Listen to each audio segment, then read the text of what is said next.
Hallelujah! প্রভু স্তুতি হোক, প্রভু স্তুতি হোক, প্রভু স্তুতি হোক। পিতা, পুত্র, পবিত্র আত্মার নাম থেকে চালাম আমেন। তো আমরা প্রার্থনাতে যাব। সর্বশক্তিমান ঈশ্বর পিতা, তোমার মহানামে ধন্যবাদ করি পিতা। স্বর্গপিতার সিংহাসন পিতার পাদে তোমার চরণ তলে বিশেষ করে আজকের প্রভাতে আসতে পেরেছি পিতা, তোমাকে অসংখ্য ধন্যবাদ করি পিতা। যে সকল সন্তানরা আজকের এই মুহূর্তে তোমার চরণ তলে আসতে পেরেছি পিতা, প্রভাতে আজকের দিনটা দেখার জন্য তোমাকে অসংখ্য ধন্যবাদ। যে যে অবস্থায় রয়েছে পিতা, বিশেষ করে পিতা দেশ বিদেশের মধ্যে যে সকল সন্তানরা তারা যে দেখছি তা একটু ব্লাড শো কভার করে তুমি সুরক্ষিত রাখো পিতা। পিতা আজকে কি বাক্য ভোজন রয়েছে পিতা, আমি তো না পিতা, তুমি তো বলবি পিতা, আমার বিশ্বাস পিতা। পিতাকে সর্বদাই যে আজকে সমস্ত দিনের ভার আমি তোমার চরণে সমর্পণ করলাম, তুমি কন্ট্রোল করবে, তুমি সেই পথ দেখাবে, তুমি সেই রাস্তা দেখাবে পিতা। পিতাকে সর্বদাই পিতাকে চলার পথে বলার পথে পিতাকে না জানতে আমি যে পাপ অনাচার ব্যভিচার করেছি পিতা, তুমি ক্ষমা করো, তুমি মার্জনা করো পিতা। যে সকল সন্তানরা যারা শুনছে তাদেরকে তুমি ক্ষমা করো পিতা, তাদেরকে সঠিক পথ, তাদের সঠিক শিক্ষা দেখো পিতা। পিতা, পুত্র, পবিত্র আত্মার নাম থেকে চালাম আমেন, আমেন, আমেন। হালেলুয়া! প্রভু স্তুতি হোক। তো ঈশ্বরের গৌরব হোক। আমরা যখন প্রভুর কাছে আসি তো প্রভু কি করে আশীর্বাদ করে, তো তেমনি বলতে কি আশীর্বাদের আমরা বাক্যতে অবশ্যই যাব। হালেলুয়া! প্রভু স্তুতি হোক। তো তেমনি আমরা আশীর্বাদের বাক্যতে অবশ্যই যাব। তো সর্বদাই আমরা যে আজকে দ্বিতীয় বিবরণ তার 28 অধ্যায় 1 পদে প্রভুর বচন ওখানে পরিষ্কার লেখা আছে যে আশীর্বাদ ও অভিশাপ। তো আশীর্বাদটা আমরা নেব, তাই না? তো আশীর্বাদ পেতে হলে আমাদের কি করতে হবে? হালেলুয়া! প্রভু স্তুতি হোক। আশীর্বাদ পেতে হলে আমাদেরকে বলতে কি সঠিকভাবে কি করতে হবে? সেইভাবে আমাদেরকে আরাধনা থেকে আসতে হবে। হালেলুয়া! প্রভু স্তুতি হোক। সঠিকভাবে বলতে কি যে আমাদেরকে আরাধনাতে আসতে হবে। তো তেমনি যে সর্বদাই আমি আজকের সেই বাক্য শেয়ার করছি। আমি তোমাদিগকে ঘন্য যে সকল আজ্ঞা আদেশ করিতেছি যত্নপূর্বক পালন করিবার জন্য, যদি তুমি আপন ঈশ্বর সদাপ্রভু মনোযোগ সহকারে কর্ণপাত করো, তবে তোমার ঈশ্বর সদাপ্রভু পৃথিবীর সমস্ত জাতির উপরে উন্নত করবেন। 2 পর্যন্ত বলছে, 1 থেকে 2 পর্যন্ত। কি বলছে? যদি তুমি, এখানে বলছে আমি তোমাদেরকে ঘন্য বলে যে আজ্ঞা, এখানে বলছে যে আমি তোমাদেরকে ঘন্য যে সকল আজ্ঞা আদেশ করিতেছি যত্নপূর্বক পালন করিবার জন্য, যদি তুমি আপন ঈশ্বর সদাপ্রভু মনোযোগ সহকারে কর্ণপাত করো, তবে তোমার ঈশ্বর সদাপ্রভু পৃথিবীর সমস্ত জাতির উপরে তোমাকে কি করবে? উন্নত করবে। তখনই সমস্ত জাতির উপরে তোমাকে কি করবে? উন্নত করবে। হালেলুয়া! আর তোমার ঈশ্বর সদাপ্রভু কর্ণপাত করিলে এই সকল আশীর্বাদ তোমার উপরে বইবে ও তোমাকে আশ্রয় করিবে। তুমি নগরে আশীর্বাদ যুক্ত হইবে ও ক্ষেত্রে আশীর্বাদ যুক্ত হইবে। তোমার শরীরের ফল, তোমার ভূমির ফল, তোমার পশুর ফল, তোমার গুরুদেব বৎস ও তোমার মেষশাবক কি আশীর্বাদ যুক্ত হইবে। তোমার চুপড়ি ও তোমার ময়দা কাঠুরিয়া কি আশীর্বাদ যুক্ত হইবে। ভিতরে আসিবার সময় তোমার আশীর্বাদ যুক্ত হইবে এবং বাইরে যাইবার সময় তুমি আশীর্বাদ যুক্ত হইবে। তোমার যে শত্রুগণ তোমার বিরুদ্ধে ওঠে তাদেরকে সদাপ্রভু তোমার সম্মুখে আঘাত করবেন, তার 1 পদে 7 পদে প্রদান করবে। এখানে কি বলছে? যে তুমি যদি তার আজ্ঞা পালন করো, আজ্ঞা সবথেকে বড় জিনিস। আজ্ঞা যত পালন করবে তুমি নিজে দেখতে পারবে, তুমি নিজে চমকাবে যিশুর নামেতে যে পিতা, পুত্র, পবিত্র আত্মা কি মিরাকেল করতে পারে। তো সবথেকে বড় জিনিস বিশ্বাস। যে বিশ্বাস যে করে ঈশ্বরের আরাধনাতে সে যদি না পিতা তুমি পুত্র নামে বলতে কি যেমন পিতা, পুত্র, পবিত্র আত্মা নামে যেমন আমাকে তুমি সুন্দর করেছো, যে সকল সন্তানরা তারা বিশেষ করে পিতা গো যে তোমার সেবা করছে, তোমার কার্য করছে, তারাও পর্যন্ত আজকের যে তোমার সে আজ্ঞাটা বিশেষ করে তারা অনেকে পালন করতে পারেনি পিতা। আমি তোমার দাস হতে প্রার্থনা করছি সর্বশক্তিমান ঈশ্বর পিতা, সে সকল সন্তানকে তুমি আশীর্বাদ করো পিতা, তারা যেন অ্যাডভান্স আসতে পারে পিতা গো। সর্বদাই পিতা গো আমি প্লেস করে দিচ্ছি সব সন্তানকে পিতা গো, যারা এই মুহূর্তে ইউটিউব ফেসবুকের মধ্যে যারা দেখছে তাদেরকে তুমি আশীর্বাদ করো, কৃপা করো, তুমি মঙ্গলময় ঈশ্বর পিতা। আমার বিশ্বাস পিতা গো তুমি কভার করলে ঈশ্বর নামতে, পিতা, পুত্র, পবিত্র আত্মার নামতে চালাম আমেন, আমেন। তো আমরা প্রার্থনাতে যাব। তো সর্বদাই আমরা সবাই মাথার মধ্যে হাত দেবো। সর্বশক্তিমান ঈশ্বর পিতা, তোমার মহানামে ধন্যবাদ করি পিতা গো। এই হাত তোমার আছে পিতা গো, মাথা থেকে পায়ের তালু পর্যন্ত চোখ, কান, মুখ, বডি, হাট, পেশে, গুপ্ত স্থান কভারিং করি পিতা। পিতা গো সর্বদা মুহূর্তে প্রার্থনা করছি যে সর্বদা যে সকল সন্তানরা যা যে অবস্থায় যদি আত্মীয় স্বজন, পাড়া প্রতিবেশী, কুটুম্ব সবার জন্য প্রার্থনা ব্লাড কভার করো, তুমি সুরক্ষিত রাখো পিতা। পিতা গো মুহূর্তে ভারতবর্ষে বিশেষ করে যে ইন্ডিয়ান সৈনিক পিতা গো তাদের জন্য প্রার্থনা করছি, বিশেষ করে ইন্ডিয়ান সৈনিক এবং বিশেষ করে যে যারা কমান্ডো ফৌজি পিতা গো তাদের সবার জন্য প্রার্থনা করছি। প্রত্যেকটা ফ্যামিলি, প্রত্যেকটা কাস্ট থেকে পিতা গো যে রয়েছে পিতা গো, হিন্দু, মুসলিম, খ্রিস্টান, জৈন, বুদ্ধ, আমি সবার জন্য প্রার্থনা করছি।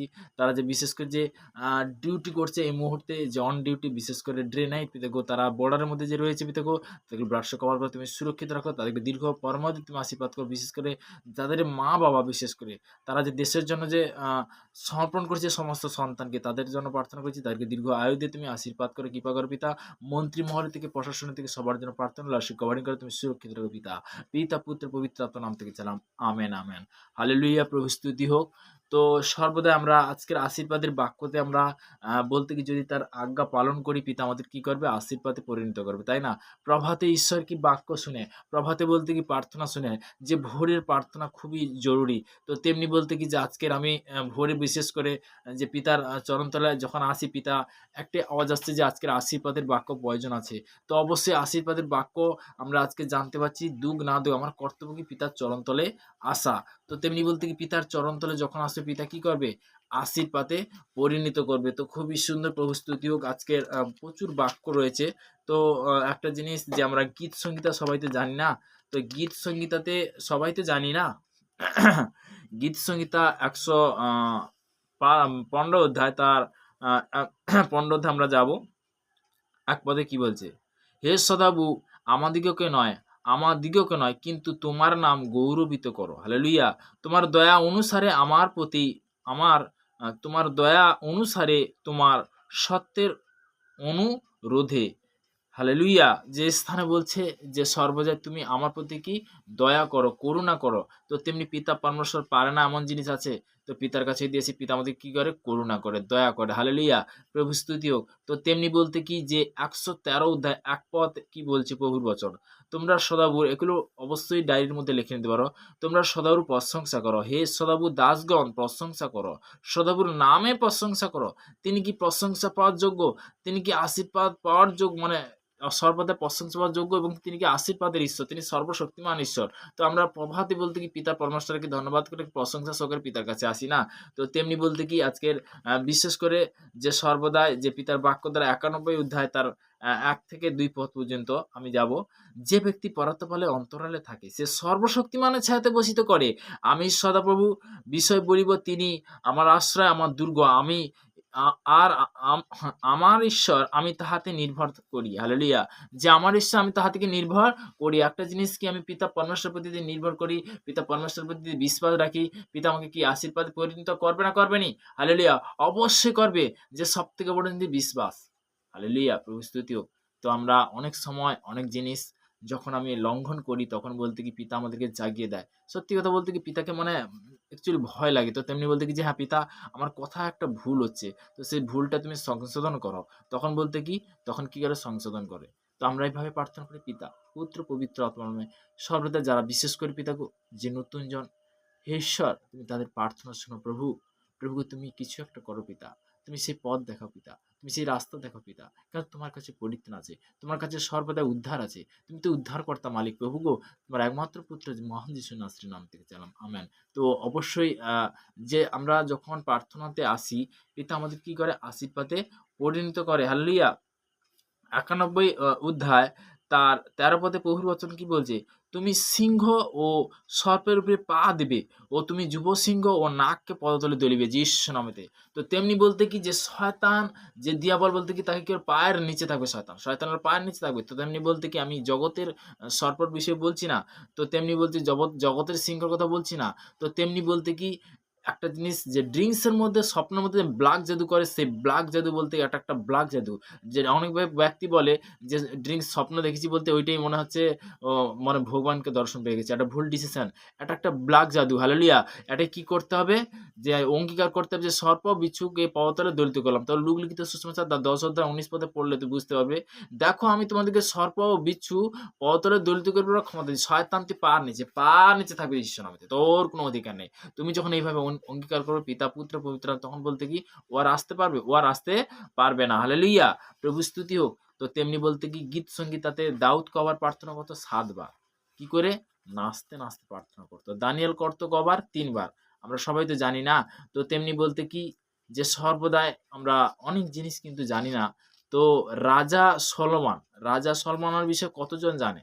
তো রাজা সলমান বলতে কি বহুত জ্ঞানবান আর অর্থশীল। বলতে কি সে রাজাও কিন্তু ঈশ্বরের কাছে কি হয়েছিল? নত হয়েছিল। কেন হয়েছিল? সে তো রাজা। তো ঈশ্বরের কাছে সর্বদাই তিনি কি সৃষ্টিকর্তা মালিক, সবাই তার কাছে কি হয়, নত হয়। তো তেমনি দ্বিতীয় বংশাবলী তার ৭-১৪ কি বলেছে, যে আমার প্রজারা যাহার প্রিয় আমার নাম করতেছে তার জন্য নম্র হয়ে প্রার্থনা করে এবং আপনাদের কুপথে বেরিয়ে আমি স্বর্গ হইতে তাহা শুনিব, তাদের পাপ ক্ষমা করিব। তখন কিন্তু পাপ ক্ষমা করবে। একটা জিনিস ভাবে, গীত সংহিতা বিশেষ করে ৫৫ অধ্যায় ১ থেকে ২ পদ পর্যন্ত আমি বাইবেল পাঠ করছি। তো হে ঈশ্বর, আমার প্রার্থনা কর্ণপাত করো, আমার বিনতি হইতে লুকাইও না, আমার প্রতি অবধান করো, আমাকে উত্তর দাও। আমি ভয়ানক বাস্তর হইতেছি, কাঁপিতেছি। হাল্লেলুয়া। ভয়ানক বাস্তব বলতে কি, সে ভয়ানক মানে কাঁপিতেছে। আমরা যখন সংকটে পড়ি তখন বলতে কি পিতা পরমেশ্বরকে আহ্বান করি, তাই না? তো কখন আহ্বান করি, যখন সংকটে পড়ি তখন বলতে কি, যে সে সংকটের বিষয়ে আমি প্রার্থনাতে অবশ্যই যাব। তো তেমনি যে সর্বদাই অনেক জিনিস, যে শয়তান বিভিন্ন দিক দিয়ে কিন্তু আমাদেরকে ব্ল্যাক জাদু মনে করে, তখন বলতে কি পিতার কাছে আসাতে আমাদের কি করে, পরিত্রাণ করে, উদ্ধার করে। Hallelujah. Hallelujah হোসানা, hallelujah হোসানা, hallelujah হোসানা, hallelujah, hallelujah হোসানা, hallelujah, hallelujah হোসানা, hallelujah. দাউদ মাঙ্গু নাচে নাচুকি, दाऊद मांगू नाचे नाचुकी, उड़ जाना है यीशु नासरी में दुल्हन में उड़ जाना है। हालेलुया। प्रभु स्तुति হোক। তো ৭ বচন গীত সংহিতা, হে সদাপ্রভু আমার ঈশ্বর, আমি তোমারই শরণ লইয়াছি, আমার সকল তাড়নাকারীগণ হইতে আমাকে নিস্তার করো, আমাকে উদ্ধার করো। আমি তোমাকে ডাকছি প্রভু, আমি তোমাকে আরাধনা করছি, তোমাকে ডাকছি। তুমি সেই বলতে কি তাড়নাকারী থেকে আমাকে উদ্ধার করো, আমাকে পরিত্রাণ করো। কেননা তোমার কাছে কি পরিত্রাণ আছে, তোমার কাছে উদ্ধার আছে। হালেলুয়া। ওর অবশ্যকানা বা খন্দনার বা উখার যে গন্ধবান আত্মা, পিতা পুত্র পবিত্র আত্মাকে সর্বদা থেকে ওই মুহূর্তে প্রার্থনা করছি, যে সকল সন্তানরা বিশেষ করে যে হাসপাতালে বেডরুমে যে পীড়িত ব্যক্তি, অসুস্থ ব্যক্তিকে, যে বাবা অন্ধ খঞ্জ ল্যাংড়া, তোমাকে সবার জন্য প্রার্থনা সে কভার করে তুমি সুরক্ষিত রাখো পিতাকে, তাদেরকে তুমি সর্বদাই প্রভু সর্বদা মহিমা প্রকাশ্য করো পিতা। পিতাকে সর্বদাই পিতাকে এই মুহূর্তে প্রার্থনা করছি, রেল স্টেশনে ফুটপাতে অনাহার বেসার যে সন্তান রয়েছে তাদেরকে প্রার্থনা করছি, তাদেরকে তুমি ব্লাড কভার করো, তুমি সুরক্ষিত রাখো পিতা। পিতা পুত্র পবিত্র আত্মার নাম থেকে চাইলাম, amen, amen, amen, amen. Hallelujah. প্রভু স্তুতি হোক। তখন আমরা যখন ঈশ্বরের কাছে আসি, ঈশ্বর কি করে, আমাদেরকে কি করে, আশীর্বাদে পরিণত করে, তার ফলে ফলবান করে, তাই তো। তো খুবই সুন্দর, প্রভু স্তুতি হোক। তো আমরা 45 অধ্যায়, যেসায়া 45 অধ্যায় তার 24 পদে প্রভুর বচন কি বলছে, লোকে আমাকে বলিবে কেবল সদাপ্রভুতেই ধার্মিকতা ও শক্তি আছে, তাহারই কাছে লোকেরা আসিবে, এবং যে সকল লোক তাহাতে বিরক্ত তাহারা লজ্জিত হইবে। এখানে বলছে যারা বিরক্ত ভাব করে তাহারা কি হবে, লজ্জিত হবে। যে ঈশ্বরের কাছে যে পরিত্রাণ আছে তারা বিরক্ত ভাব করছে, তারা কি হবে, লজ্জিত হবে। কে? সে শয়তান লসিফর। সদাপ্রভুতেই ইসরায়েল সমস্ত বংশ ধার্মিকৃত হইবে ও শলাঘা করিবে। হালেলুয়া। যে ঈশ্বর প্রতি আসবে পিতা কি করবে, আশীর্বাদ পরিণত করবে। হালেলুয়া। প্রভু স্তুতি হোক। তো আমরা গীত সংহিতা ৩১ অধ্যায় ১ পদে দেখেছি প্রভুর বচন ওখানে কি বলছে, যে সদাপ্রভু আমি তোমার শরণ লইয়াছি, আমাকে কখনো কি লজ্জিত হইতে দেবে না। তো প্রভুর বাক্য দ্বারা বলতে কি সেখানে প্রভু কি বলেছে, যে কখনো লজ্জিত হইতে দেবে না। যখন তুমি পিতার আরাধনাতে আসবে, পিতার বাক্যতে আসবে, পিতা কোনদিন লজ্জিত হইতে দেবে, কোনোদিন লজ্জিত হইতে দেবে না। হালেলুয়া। তো তেমনি বললেন নেক্সট ৩১ অধ্যায় তার ১৬ পদে প্রভুর বচন বলছে, তোমার দাসের প্রতি তোমার মুখ উজ্জ্বল করো, তোমার দয়াতে আমাকে পরিত্রাণ করো। সদাপ্রভু আমাকে লজ্জিত হইতে দিও না, কেননা আমি তোমাকে ডাকিয়াছি। দুষ্টুগণ লজ্জিত হোক, পাতালে নীরব হোক, সে মিথ্যাবাদী অষ্টধর সকল বাবা হোক, যাহলে সর্বদাই বলতে কি মিথ্যাবাদী অষ্টধর সকল কি বাবা হোক, যাহারা ধার্মিকদের বিপক্ষে দর্প কথা কহে, অহংকার ও তুচ্ছ জ্ঞান সহকারে কহে, তাদেরকে সর্বদা বলতে কি, তাহারা তোমরা অমঙ্গল কেমন মহৎ, যাহা তুমি তোমার সর্বদাই বলতে কি, যে সর্বদা প্রভুর বচন বলছে, যে সেই মিথ্যাবাদী অষ্টদর শহর কি 18 পর্যন্ত একদম বলতে কি ১ থেকে ১৬ থেকে ১৮ পর্যন্ত আমি বাইবেল পাঠ করলাম। যে দুষ্টগণ লজ্জিত হোক, পাতালে কি নীরব হোক। সে মিথ্যাবাদী অষ্টদল সকল কি বোবা হোক। হালেলুয়া! যে তুমি যখন অঙ্গীকার করবে তখন কি হবে? সে আর কি কথা বলতে পারবে? তো তেমনি মুখের মধ্যে বহুত শক্তি সেই সামাদ আছে। যে গুড নিউজ আমার হইছে, ব্যাড নিউজ আমি ক্যানসেল করে ইসলামতে। Hallelujah! Thank you Jesus and praise the Lord. Hallelujah! প্রভু স্তুতি হোক। যে ঈশ্বরের বাক্য অনুসারে যখন আমরা চলি, পিতা আমাদের কি আশীর্বাদে পরিণত করে। ফলে ফলবান করে। হালেলুয়া! প্রভু স্তুতি হোক। তো যেকোনো ব্যক্তি বলতে একটা জিনিস কি, যদি আমি আমার জ্ঞানে না, আমি যদি পিতার জ্ঞানে নিয়ে চলি, আমার সেই দিনটা কি যাবে? খুব সুন্দর যাবে। তাই না? হালেলুয়া! প্রভু স্তুতি হোক। ঈশ্বর চায় যে তুমি কি সুন্দরভাবে জীবনযাপন করো। ঈশ্বর চায় কি তুমি কি আনন্দ সহকারে জীবনযাপন করো। তো প্রভুর বচন দ্বারা আমরা যখন আসি, হালেলুয়া! প্রভু স্তুতি হোক। তো আমরা সর্বদাই নেক্সট বাক্যতে যাব। তো তেমনি বলতে কি আমরা নতুন নিয়ম বিশেষ করে তার নতুন নিয়মে এখানে প্রভুর বচন কি বলছে? তো লূক লিখিত সুসমাচার তার ১০ অধ্যায় ১৯ পদে, যে আমি বলেছিলাম না যে, দেখো আমি তোমাদেরকে সর্প ও বিচ্ছু পদার্থ করবার ক্ষমতা দিই, কিছুতে কোনো মতে তোমাদের হানি করিবেন না। ১০-১৯, দেখো আমি তোমাদেরকে সর্প ও বিচ্ছু পদার্থ করিবার এবং শত্রু সমস্ত শক্তির উপরে কৃত করিবার ক্ষমতা দিচ্ছি, কিছুতে কোনো মতে তোমরা হানি করিবেন না। ও সর্প বিচ্ছু জ্বালাতে রাগ করতে শয়তান, তোকে জ্বালাতে রাগ করতে শয়তান, নিকাল ইসলাম, তোকে জ্বালাতে হবে ঈশ্বর আমাকে। তোর কোনো অধিকার নেই শয়তান, তুই পায়ের নিচে থাকবি ঈশ্বর, তোর কোনো অধিকার নেই। আজকে থেকে সমস্ত ব্লাগ আমি ক্যান্সেল করে দিলাম। যে সকল সন্তান আছে তাদের সর্বদাই মাথা থেকে পা তোমার ব্লাড কভার করে তুমি সুরক্ষিত রাখো। যে সকল সন্তান পিতা নতুন এবং পুরানো জন্মিত গো, তাদেরকে তুমি এই হাত তোমার যে বরকত বালা চাঙ্গা ব্লাড কভার কর পিতা, পিতা পুত্র পবিত্র আত্মার নাম থেকে চাইলাম। Amen, amen, amen. তো আমার সর্বদাই আজকের আমরা এতটাই। ঈশ্বরের গৌরব হোক, সবাইকে ভালো রাখুক। জয় যিশু। ঈশ্বর আরো আশীর্বাদ করুক। ২০২৫ সাল তো খুবই সুন্দর, তো তেমনি আরো আগে বাড়াও যিশু নামেতে আমি প্রার্থনা করছি। সর্বদাই যে সকল সন্তানরা এই মুহূর্তে, আজকের এই মুহূর্তে যে ইউটিউব ফেসবুকের মধ্যে দিয়েছে, তাদেরকে তুমি আশীর্বাদ করো, কৃপা করো পিতা। তাদেরকে সর্বদাই আমি তোমার চরণে সমর্পণ তুমি সিলিন্ডার করছি পিতা গো। সর্বদা আমি আমার নিজেকে সিলিন্ডার করছি। সে সকল সন্তানরা তাদেরকেও বিশেষ করে পিতা গো, পাপ থেকে পিতা গো তুমি সর্বদা যেমন তুমি বেছে নিয়েছো, আজকে তারা শুনছে পিতা গো, তাদের জীবনে তুমি লাইফ চেঞ্জ করো, তুমি কন্ট্রোল করো, তুমি পথ দেখো পিতা। পিতা গো সর্বদা এই প্রার্থনা মিষ্টি মেয়ের মহান যিশু নাসরের নাম থেকে চালাও। Amen, amen, amen. হালেলুয়া।